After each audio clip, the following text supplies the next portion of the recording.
So here I'm looking at my CD database project again, and in particular at the functions needed to add a CD to the database. Well, here is the add_CD function. This begins by calling the read CD data function. I can go to that. Let's see what this does. Okay, so this is the read CD data function, which actually does the work of getting the data. This prompts the user to enter some data for each field in a new CD. And when necessary, it converts the string data to an integer, for example, truck num equals a to I, and it converts the string that was entered to an integer that is then added to the appropriate field in the CD record. And I save that into temp CD, which is my global CD record, which is a sort of a scratch pad for me to build CD records in memory. Now, to add the new data stored in temp CD, the add CD function, let's go back to that now, down here. So once temp CD has been built up, the add CD function opens the file in binary append mode, that's AB here, and it calls fwrite to write one CD's worth of data into the file. Notice, by the way, that fwrite requires its first argument to be the address of the data to be written.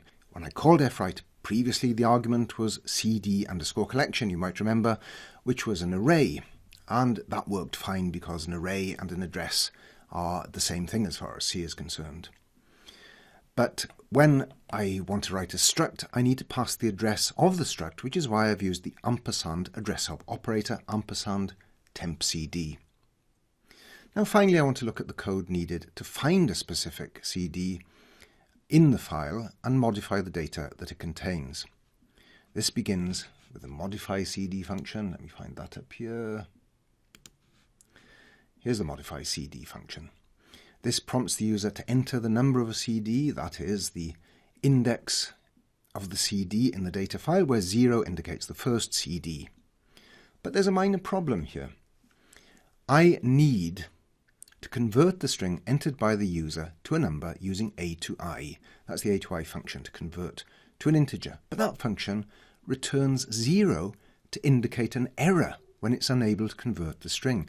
But in this case, 0 is a valid number when the user enters it to mean the first record at index 0. So my solution is to treat the string 0 as a special case and flag an error by setting an error variable to 1 when a to I returns 0. Then, after a bit more error checking, this function calls change CD. And that's where the real work is done. So let's go there. Change CD, go to implementation. Right, here's change CD. This opens the file in binary read and write mode, that's RB+, and it allocates enough memory for a single CD record and assigns this to CD pointer, CD PTR. It then seeks to a position in the file given by the integer CD num. For example, if CD num was 0, it would seek to the first CD record at index 0. If CD num was 7, it would seek to the 8th CD record at index 7. And in order to seek to the appropriate position, it multiplies CD num by the size of a CD record, the amount of space needed to accommodate the data in a single CD record or struct. Now this moves the file pointer to the correct number of bytes through the file. The final argument, the constant seek_set, specifies that the starting point of the seek operation is the beginning of the file.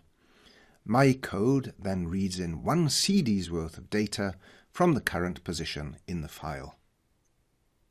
And now my read CD data function is called to prompt the user to enter some new data for the CD record. And I'll see how this works in the next video.